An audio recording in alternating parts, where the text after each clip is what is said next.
Hey everyone, welcome to 4J Music. I'm out here with the girls, making sure they got plenty to eat.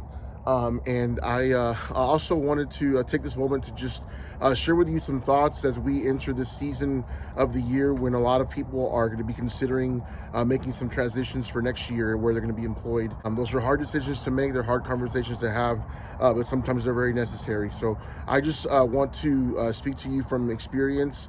I've had to transition 3 times in my career before and have that conversation with students. It's very difficult, and it never gets easier, but certainly I do want to share some insight with you about some things to consider. The very first time I left a job, I remember speaking to a friend of mine, and a lot of the things that I say on these videos are wisdom from other people, and this is certainly one of those. I told him I did not want to leave that job, and it was the best thing for me to leave, considering my career trajectory and everything, and just family and a bunch of other factors.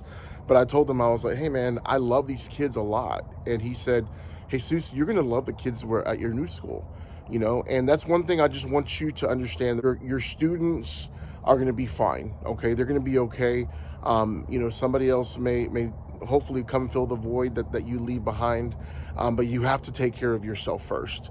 And that's one thing that's very, very hard sometimes to think about, because we're in this for the kids, right? You can't be there for your kids if you're not in a good place mentally, physically, emotionally, right? And so if you're in maybe a toxic situation, you certainly have to take care of yourself. Don't let your love of those students be the only thing that you consider, right? And again, those kids, I know that I was there. Had I not had that piece of advice from that particular friend of mine, I'd still be there now. Certainly I would have been very happy, with those students, but in terms of a lot of the different things that have happened since, they wouldn't have happened. So just consider that.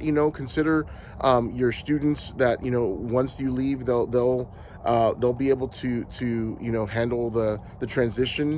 I encourage them to buy into the new director's system and everything, and then just let it be what it is, and you go on and take care of yourself.